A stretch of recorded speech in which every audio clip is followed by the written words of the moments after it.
The slides have almost, my coffee left over there. The slides have almost nothing on Anna Freud, which is very interesting, because they include her in the chapter and say how important she is, but then they don't put her in the slides at all. I thought that was kind of odd, and I did not have time to make up some Anna Freud slides, which I will do in the future. But we should talk a little bit about Anna Freud and who she was. There wasn't much in the book. What's that? There wasn't much in the book about her either. Yeah, they have a lot about her. Well, there was 2 and a half pages, something like that. So, but I want to mention her because historically she's an interesting person.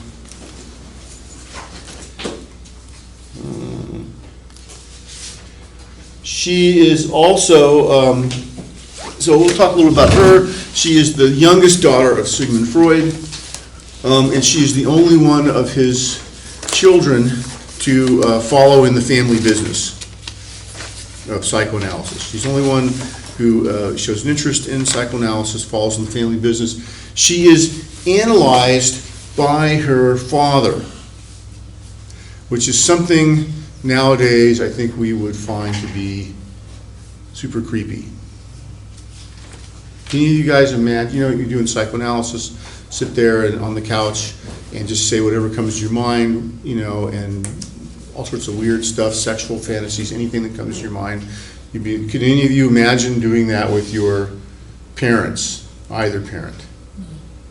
No. Why do you think that is? It's unethical these days. Like actually I think there's a law against. Yeah, but I don't care about the ethics of it. I don't care about the ethics of it. It's yes, we would think it's unethical. We would call it unethical. But why is it unethical? It's illegal to treat your relatives. No, but I don't care about illegal and ethical. I don't know why it's illegal. Why it's unethical. Go ahead. I think it's just weird. Like Weird, but why is it weird? Because it's about him. yeah. About who? I mean, the relationship that like. Let's say your dad wants you to be mentally healthy, so he puts you on the couch and says, just say anything that comes to your mind. Okay, Monica, what do you think? I think what she was trying to say was that things are going to come up. What she's saying is going to be about her father, some of it, and some like repressed stuff about her father, and she's saying it to her father. Yeah. I had this dream, and it turns out the dream means I was thinking that I wanted to sleep with you, Dad. You know, how weird is that, right? Yeah. Okay. Just the weird stuff like that. So yes, Julie. Which also I think then she would hold back. I think Yeah. people wouldn't say what they're really thinking to their own father. I know I would. Yeah, all of the above. So when we read that Anna Freud was trained by her dad and was analyzed by her dad, you know, we go, you know, question mark. That's very strange. And given what Freud knew, he probably should have known better than that. It's hard to say. I mean, of course, Freud himself, you know, wasn't analyzed by anybody else. He did self-analysis, right? But then everybody else had to be analyzed. So, you know, again, it may be the thing where since he's the master, you know, he's sort of exempt from the rules of everybody else. I don't know. My father's a psychoanalyst, and I can tell you a lot of times interacting with my father, which is still the case, I feel like sometimes I'm on the couch, and I know my response is I just flip it up. You know, I don't want to tell him anything. You know, I can tell when the switch is on, you know, and then there's other times you can tell the switch is off, you know, and like he's not doing that. But this is the problem actually for children of therapists. Anybody here have a therapist or a counselor or a psychologist for a parent? So you may know that you become very sensitive to, are they analyzing me? And of course, this is the problem that we have, you know, it screws kids up, right? So you got to be very careful about this. And then the idea of your parents analyzing you is horrific. right? It's the last thing we want. So it's an interesting story to me. I find it very interesting. Now, it doesn't mean that Anna Freud doesn't learn a tremendous amount about psychoanalysis from her father, because that close association is very intense, and you learn it almost like when you're a kid and you grow up. If you grow up, your father's like a air conditioning repairman. I almost guarantee you will know something about repairing air conditioners, right? And likewise, if your father's a psychoanalyst, you will grow up knowing, something about psychoanalysis. And people ask me about my psychoanalytic training, and I've often responded and said my training is really anthropological. That I was just in the presence of a psychoanalyst, and among psychoanalysts, and I'm not patting myself on the back. I mean this is a bragging thing, but among psychoanalysts, my dad's a big cheese, and he's very well known he's written about 30 books. He's really well known among psychoanalysts. In the whole field of psychology, nobody would even give him the time of day. But in that small pond of psychoanalysis, he's very well known. And when you hang out with him, you meet his friends, you meet people, and a lot of that knowledge just sort of seeps in. And so a lot of my knowledge of psychoanalysis really stems from just being around my dad and picking things up from here and there. And then, of course, also, from resolving the Oedipal complex, identifying with my father, and then wanting to be like him, and so studying the same things as him, all those kind of things. So, imagine in my case, my dad's just a kind of psychoanalyst, but Anna Freud's dad was actually Sigmund Freud. So imagine the amount of stuff that she picks up from her father. And so a tremendous amount of stuff. But she does something that I think is kind of healthy, and that is she carves out her own niche in psychoanalysis, in psychoanalytic theory. She does see herself as the gatekeeper for her father. It's very important to her, and she is very quick to judge people that she thinks have gone off on their own path, straying from the sort of dogma. But she also extends her father's work into, more specifically, working with children, and looking at psychoanalysis from the viewpoint of the ego rather than the id. Okay? Looking at how the ego functions to, do repression, do all the things the ego does, as opposed to looking at from just the unconscious material bubbling up from the id, trying to get into consciousness, which is more what her father was doing. Okay, so she kind of extends it in that way. Other people come after her and extend this idea of ego psychology, and most of those people are not people who are discussed in this book. And that's okay, because this is a personality theory class, not a class on psychoanalysis. And I'm not sure I think while those other people made significant contributions to the clinical aspects of psychoanalysis, I don't think they necessarily added that much to the personality theory part of it. So the book leaves them out, and I think that's fine. And they do leave in Erickson, who I wouldn't necessarily have called an ego psychologist, but they make a pretty good case here that he fits in this chapter, so we'll talk about him. So Anna Freud is very weird in that way. You guys know the story of Freud. He is Austrian. He is in Vienna. The Nazis march in, I think, 1938-ish. They march in, they declare Anschluss, which is, basically absorbing Vienna, and the Austrians do not put up a fight. They're Nazis they're Austrian Nazis who basically welcome in the German Nazis. And what happens is very shortly thereafter, Jews are rounded up, and many are sent off to concentration camps to their death. Freud is rounded up. He's rounded up by the Gestapo, but by this time he has international standing, and in Nazi Germany is not quite ready to declare war on everybody yet. That doesn't happen until for another year when they invade Poland. And again, you'll all take my history psych 340 class, and you'll learn all about this. We'll go in a lot of detail about this. But what happens is Freud is there in the city. He's rounded up, probably on his way to a death camp. Some of his followers are rounded up. I mentioned Sabina Spielrin, who was the woman that Jung had the affair with. She was rounded up. She died in a concentration camp. Anybody Jewish, it's not a good time to be Jewish in Vienna. But Freud has an international reputation, and so his followers elsewhere, especially in England, find that he was rounded up, and they appeal to the Nazi government to let him go. And because he is so, because he is famous, the Nazis agree to let him go. But first, before he goes, he must sign a statement, testifying that he was treated well by the Gestapo. So, tongue-in-cheek, the guy has a wicked sense of humor.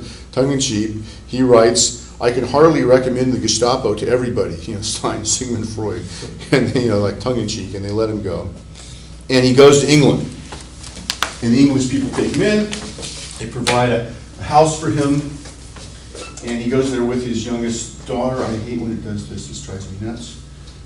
He goes with his youngest daughter, Anna, and spends the last year and a half of his life in London. By this time, Sigmund Freud already is suffering from a very advanced case of jaw cancer. He's had much of his jaw removed. They cannot, for some reason, they can't operate on him with anesthesia. So he's had something like 23 operations on his jaw to remove parts of his jawbone. He's in tremendous amount of pain. As you can imagine, the operation is not too pleasant as well. So he's dying of cancer, and he's been dying of this cancer for a long time, which is why some of his later writings, by the way, have a dim view of reality. He's accompanied by his daughter. They go live in England in a beautiful house in Hampstead. And if you're in London, I highly recommend that you go visit. They've made the house into a museum for Freud, a Freud museum. I highly recommend you go visit. It's really wonderful, and you learn all about his life, and you can see his stuff. And also, the museum in Vienna is also really, I haven't been to it, but my dad's been many times. But it's also supposed to be really great. So if you get a chance, you're in Europe traveling, there would be two places I'd recommend. And Freud basically is going downhill pretty quick and is in a lot of pain. And the sort of story that your book doesn't say right out loud, but I think implies it, is that Freud is near the end of his life. He's suffering immensely. And it is thought that Anna Freud basically euthanized her father at some point. She gave him some sort of shot of, whatever, painkillers, opiates, and let him, how shall we say, shuffle off his mortal coil. And so that's one of the psychoanalytic lore that Anna, did the mercy killing for her father, and he was in really bad shape. The other piece of psychoanalytic lore, which your book does not mention, and if Dr. Baker were here, would talk a lot about this, is that the thought that they may have had, father and daughter may have had, how could we say this in a genteel way, may have had somewhat of an inappropriate relationship. Some of my colleagues, like Dr. Baker's a good example, believe this to be true. I'm very skeptical of this. I have not seen any evidence to support that they had any sort of incestuous relationship, other than the, inappropriate intimacy of her being analyzed by her father. I have not. It seems out of character for Freud to me. But who knows? Dr. Baker could talk to you about that. So that's basically Anna. Any other questions about Anna as a person? Thing about Anna. She is one of my psychological grandmothers. My doctoral supervisor, Dr. Marvin Powell, who's a clinical psychologist in Illinois, at Northern Illinois University, where I was getting my graduate degree, worked at the Menninger Clinic and was supervised by Anna Freud. She'd come over. Menninger Clinic was a big psychoanalytic clinic in, I think, Topeka, Kansas, out of all places. And Menninger was an early psychoanalyst in the United States. A very influential guy, very interesting guy, by the way. And he had this clinic, and he would bring in all these, top Freudians, and they would come and do a residency for a while and supervise the students there. And Dr. Powell was there, and Anna Freud, when Anna Freud was in residence, and he supervised. He was there. One of the people who supervised him. Maybe he did some analysis with him, I'm not quite sure. But he was clinically supervised. So I am the academic grandson of Anna Freud, one of them. One of my dad's very, very close friends, also another guy who's a PhD psychoanalyst, was fully analyzed by Anna Freud. So he was her what they call it, analysand, and directly for his training analysis. So he was directly trained and analyzed by Anna Freud. So that was a big deal. A whole other story about him, very interesting guy, African guy, very interesting guy. So I've heard lots of stories about Anna Freud from different people. So I feel this kind of connection to her lineage-wise, but practice-wise, I'm not a big follower of hers. There's another school, we're going to talk in the next chapter about the object relations school. There was another person in Britain, Melanie Klein, who was one of the progenitors of the object relations school of psychoanalysis. We'll talk about that next chapter. And her and Anna Freud were often at odds with each other. Anna Freud, more of an ego psychologist, more ego perspective, and Melanie Klein and many others in Britain looking at the perspective of sort of the early childhood experiences of the infant. And they were often at odds with each other, and it's really, in more modern times, sort of Anna Freud point of view and the Melanie Klein point of view have kind of now, in mainstream psychoanalysis, kind of come together and combined. And that's sort of the school that I learned from. But I'm much more drawn to Melanie Klein's stuff. And my analyst therapist was a Kleinian. So I'm more drawn to that school, even though my academic credentials come down through Anna Freud. So go figure. All right, that's neither here nor there. So things that Anna Freud were important about, extending psychoanalysis beyond just doing therapy to schools and to childcare and education. And even your book says family law, which is very interesting. I'd be very curious to know more about that. She also worked with disabled kids and kids who had emotional trauma in their life. That was a relatively new thing. And she looked at kids who had survived the bombing in World War II and this kind of stuff. She inspired a lot of people to do, though I don't think she did it. I believe she inspired people to study more in Freudian group psychology. And people came out of the same place where she was. A lot of group therapy stuff came out of that. And I think she had some influence on that. Even though I think she herself did not do group therapy. Freud didn't do group therapy. But in England at that time, the Tavistock Clinic, this is the place where Freudian group therapy really gets going. Okay. She modified classical psychoanalytic technique to work with kids. She talked about doing diagnostic profiles. And back in the day, this wasn't always done the way it is kind of now, where we have the DSM and everything is sort of, we can pigeonhole people very nicely. She was really the one to really start doing that kind of work with kids especially.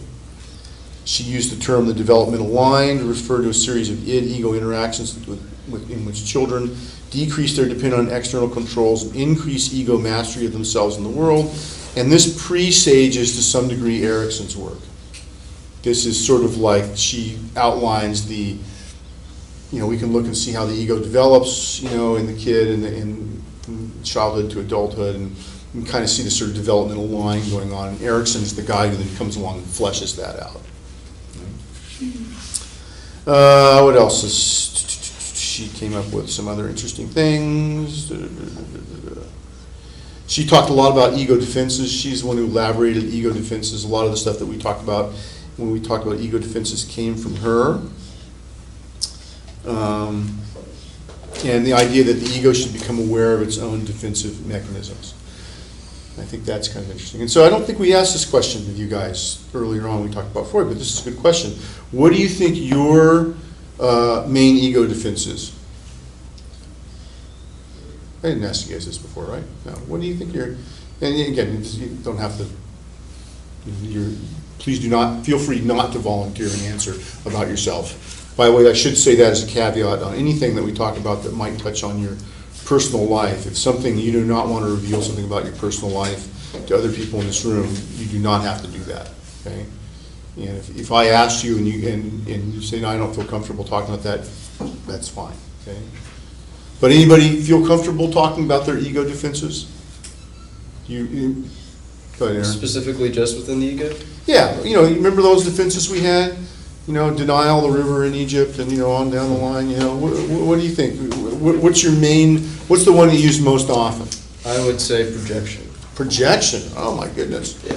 All right. If I'm honest. Okay, give an example of that. Having some kind of problem, specifically I'm thinking of an instance in high school where I wasn't agreeing with the teacher, and I kind of noticed that my parents were mistreating me from my perspective in a similar way, so I kind of attributed the same kind of treatment, disrespect I would give the teacher to my parents a little bit, not as an extreme of degree, but Okay. kind of So you were projecting something of yourself onto your parents, and then you saw yourself doing that with your teacher. yeah, the cold shoulder, you could say, just kind Okay. of blowing them off because I saw a lot of similarities between them. Yeah, it's kind of projection. I guess that could be a kind of projection. Good. Anybody else? Got one? No? I'm comfortable, I just don't know, I think I need a guiding question or something, what are my choices, or? Well, okay, I'll be more specific. How many people here have ever experienced themselves denying something, doing denial? Let's all raise our hands, whether you realize it or not. Can you think of a situation where you engaged in denial? Yeah, I think maybe optimism, I always think, oh, it'll be okay. Pollyannish denial, yes, that's a Okay. very interesting one, yeah. Yeah, oh, it's gonna be better, Yeah, I always think, okay, it'll work out. yeah. Yeah, I have a really good case of that, didn't work out too well for me. Last night I came home, and the birds were freaking out in my yard, and I looked down, this was my wife, and there was a baby bird outside the nest, and you're told not to touch them, right?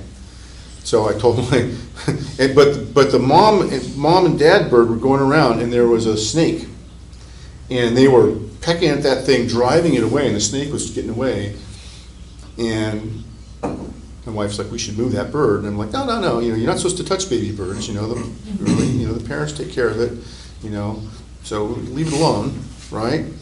So, denial, that bird was in some danger, because I didn't want to think about that. We went for a walk, we came back, looked down where the baby bird was, and there was the bird half in the snake's mouth, and it was sucking it in, and my wife freaked out. I'm like, oh, well, that was denial. Yeah, you should have. I denied that bird was in danger. I didn't want to deal with think of that bird's acting, the parents are taking care of it, projecting, my feelings about being a parent onto these birds, like, oh, they're taking care of them, keeping their baby safe, like, well, that's just what we do, and then that was very shocking.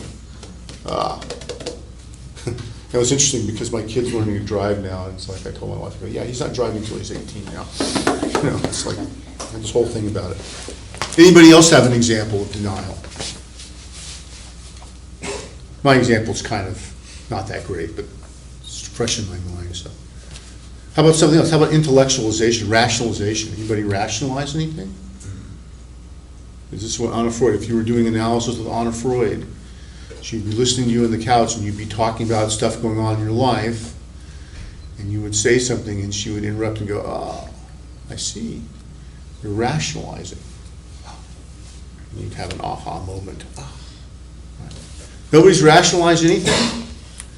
That last donut in the refrigerator? I mean, come on, you know?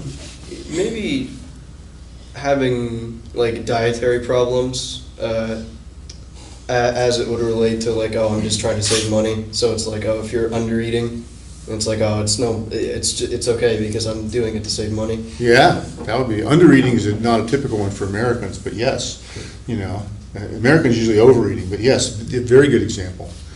Yes? With like working out, like if I miss a day, I'm like, oh, I have to wait till Monday to start again. Yeah, yep, that's a good one. Yeah, remember I was supposed to be riding my bike to work? Yeah. You know, oh, I had to pick up my kid's friend and take him to school today, so I can't fit the bike in the car, so, you know. Now, if I really wanted to fit the bike in the car, I probably could have figured out a way to do it. But oh well, you know, it's okay, you know, yeah. Mine's like what you said with the bird, I think. A couple of years ago, I was walking my dog, and we got attacked by a dog. In our neighborhood, a lot of dogs are running around, and I was like traumatized by it. I got bit, dog got bit. No? But I think I still need to walk him around the neighborhood because I think that I can't let it get to me. Yeah. So I think I need to keep going. Where my husband's like, why are you taking him again? Go to the park. There are dogs loose out there. He's gonna get bit again. So I See, just that's think it. I have to do it. I have to press Fell off the forward. horse, so you have to get back on. Yeah, exactly. Is that rationale? Just like that. Very interesting. Is that rational? I guess it could be rationalization. Too bad you come and talk to me. My wife's one of the few lawyers that specializes in dog bites.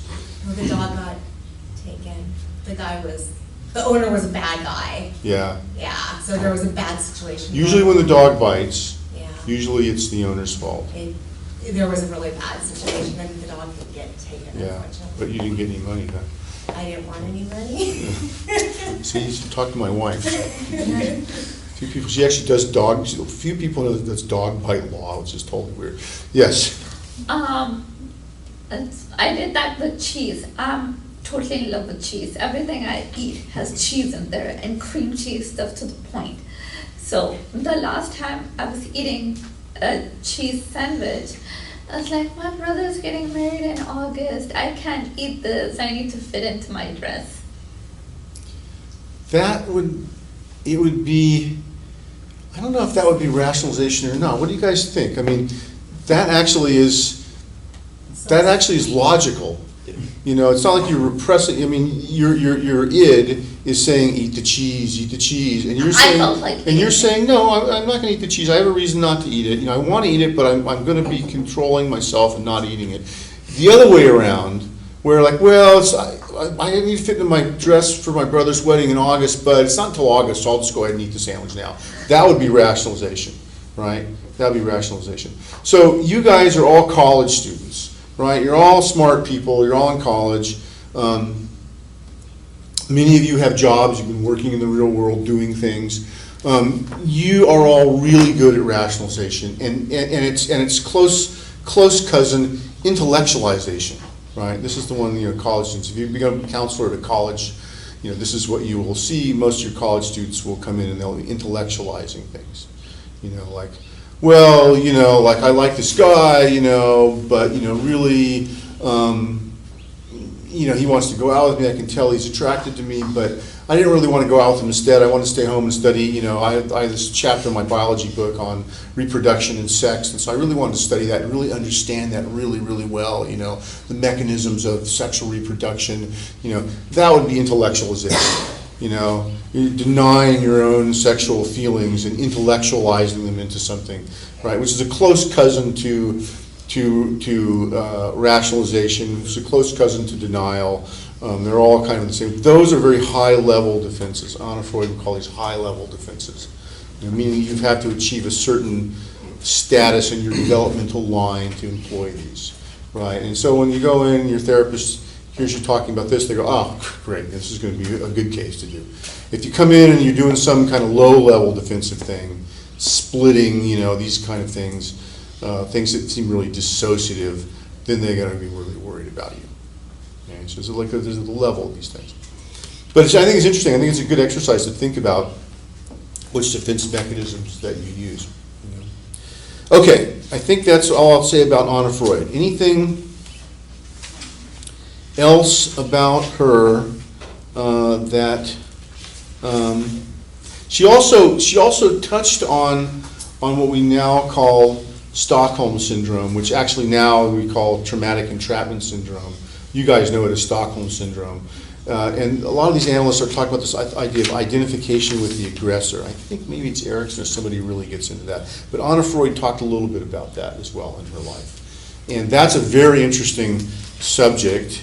If you take my 473 bizarre behavior class, I have a whole lecture on traumatic entrapment syndrome, Stockholm syndrome, and I'll talk about some very famous cases of traumatic entrapment and Stockholm syndrome. In fact, a whole litany of these cases, including Patty Hearst, but I'll also talk about some that are far, far more horrific, and her case was pretty horrific. But I'll talk about some that are far more horrific than that. So if you're interested, take that class, I'll talk about this. Yes, Travis? With Stockholm syndrome, I know generally it's like... Stockholm syndrome is where it came from a 1973 incident in Stockholm, Sweden, where bank robbers did a bank robbery and they took a bunch of people hostage.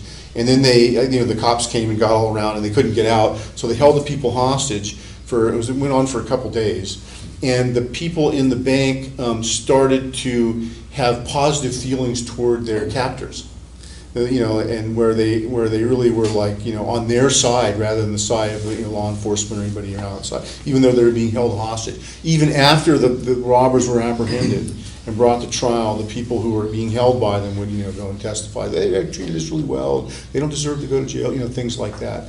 And so that's where the name Stockholm syndrome came from. Is that generally just with strangers, or can it be applied to like domestic violence cases? A lot of people now, it's a very good question, a lot of people now think that abused children suffer from this traumatic entrapment syndrome. And not only that, like a lot of evolutionary psychologists make the claim that this is something that had evolutionary significance because traumatic entrapment happened a lot and still happens a lot with our primate relatives or our primate ancestors, where there was lots of raids, like a group of males would go to another village and they would maraud the village and then they would kill all the males and then control the females. If those females resisted against those males, they would have died and didn't pass their genes on. The ones who did what they call appeasement, appeased the males, they're the ones who lived and they passed their genes on. So we've all inherited those genes, where one of the typical things that we'll do is go into mode where we go into appeasement mode.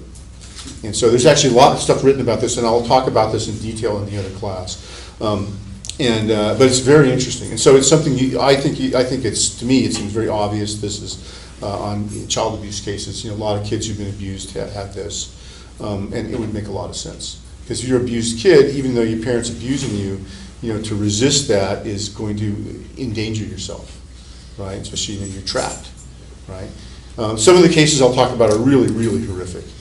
The girl in the box, where the guy kidnapped her and put a box over her head and had a special place under his waterbed where he kept her in a drawer and beat her every day for years and years and years. I mean, there's horrific, just tremendously horrific cases where you can see elements of this stuff, and for a long time, people didn't believe in it. Like when Patty Hearst went to trial.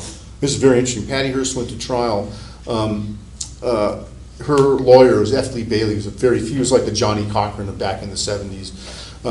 He wasn't, I don't know if he was that smart of a guy, but he didn't bring up traumatic entrapment. He didn't bring up Stockholm syndrome in her defense. People didn't know much about it in those days. And he didn't do enough research to figure out about it. And so one of the reasons why she was convicted was because people said, she just obviously flipped and became a SLA member, joined this terrorist group, and why would she do that? She must be a bad person, so she got convicted and thrown in jail for a while. But when a few years later, when this girl in Northern California who was kidnapped, had the box put over her head, who later on, her captor had let her go out and work in the community, and even after she left and got away from him, she would write him love letters and everything. When her case went to trial, the lawyers were really smart, and they figured this out, and they brought all this evidence about Stockholm syndrome to the court thing, and they put her guy away he's probably still in jail, because they actually were really smart about it. So it's very interesting. So I have a whole lecture about this. don't get me in my soapbox, I'll go on this for an hour. It's just absolutely fascinating. But Anna Freud was one of the first people to start talking about this. So this is kind of a side, it wasn't her main thing, but it was one of the first things she started talking about. Yeah. Yes, Alicia? Okay, then how is that a criminal activity? If someone is writing love letters to someone, I mean, doesn't that Come mean and that- take my class. Doesn't that mean that they're If I kidnap you and put a box on your head and then torture you every day for 5 years, and then to the point where you now are brainwashed, it's still a crime. It doesn't matter you send me love letters or not. And this was the lawyers actually in that case were able to present this. And I'll talk about some other cases that are just as weird and just as bad. There's some really interesting ones in Europe too that happened. Really weird aftermath of these cases. So take my class, my 473 class, Friday mornings in the spring, 9 to 12, and I'll go into this stuff and talk about some of these things. Yes, Aaron. I just wanted to add that I think in cases with Stockholm Syndrome, it would be significantly worse for the children. If they were not abducted per se, but if their parents sort of treat them like hostages. Yeah. Because then it's not so much that they're, I don't know how to best phrase it, but essentially that's their world, you know? They don't have any sort of idea that there's a better way of All they living. know is they want to, and kids are very good at this, all kids want to do is survive, right? So they do what they need to do to survive. And again, that's something Anna Freud talked a lot about, right? The general rule of thumb with all these things is the younger the person is and the longer that they're exposed to it, the worse the outcome for them. So if you have a young child and then they're kept entrapped for 10 years, that's far worse than the kid who's gets entrapped when they're 13 and they're kept for a year, right? Like the case of Elizabeth Smart is a good example of that. She's the Mormon girl from Utah who was kidnapped by these really psycho, schizophrenic, psychotic, religious nut guys who kept her around. She actually was really able. Also, the other thing she was able to do is she kept a diary in French, which her captors couldn't read, and she's able to record her thoughts, her negative thoughts about her captor in her diary. And so, but even she suffered from a little bit of Stockholm syndrome. When they caught her with these people, initially she wouldn't say anything, and they would say, "We think you're Elizabeth Smart." And she'd go, "Oh, no, I belong to these people." And it took a little bit for her to kind of come to her senses and to report them. By the way, Elizabeth Smart is a role model for everybody. She's an amazing young woman who went through this kind of ordeal and really has just come out to be an incredibly powerful, strong person. And again, I'll talk about her in the other class. But yeah, time and age really make a difference. Time and age really make a difference to all these kind of things. All right. And again, we'll get back to this subject, by the way, at the end of the session when we talk about personality disorders, because people with personality disorders, one of the main leading factors of personality disorders is child abuse. And again, the earlier the child abuse, the longer it goes on, the worse the disorder. The worse the childhood, the worse the disorder. And I'll repeat that during that lecture. It's a really important thing to know about. Okay?